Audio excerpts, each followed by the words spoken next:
Okay, so if you saw the last video, which is these two right here, you'll see that we are doing, the base areas are given to us in these problems. So when you're looking at these, you don't have to calculate the base, but you do need to regularly, if you're looking at a pyramid, you do need to figure out what the base's area is before you multiply it by its height and then divide by 3.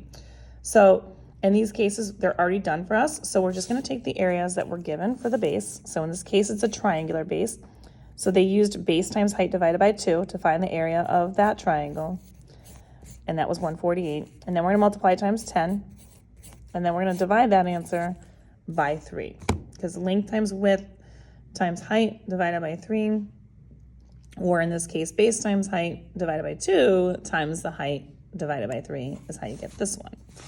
Again, this seems probably a little bit more tricky than it needs to be. It's really not that crazy, but we are given in this case the 148 for the base. So we're just going to multiply that times that height, which is 10.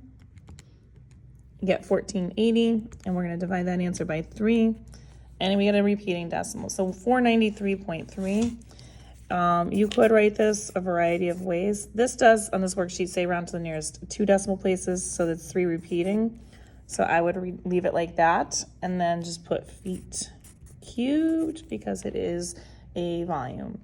Now looking at the base area down here, this is obviously looking like a square because it's got an area of 49. So length times width would be 49. It may not be, but it could be. Again, we don't need to know that really. We take our base area, times it by our vertical height, which in this case is 8, and we're going to divide that by 3. And we do that, 49 times 8 gives me 392 divided by 3, and that gives me a answer of 130.6 repeating. So in this case, since we are rounding to the nearest 2 decimal places or hundredths, we're going to do 0.6.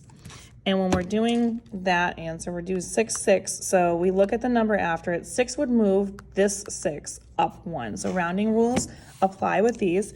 And so you would round it up to 6, 7 instead of leaving it at 6, 6. Again, it is 6, 7, just so you guys see it. And then yeah, you know it.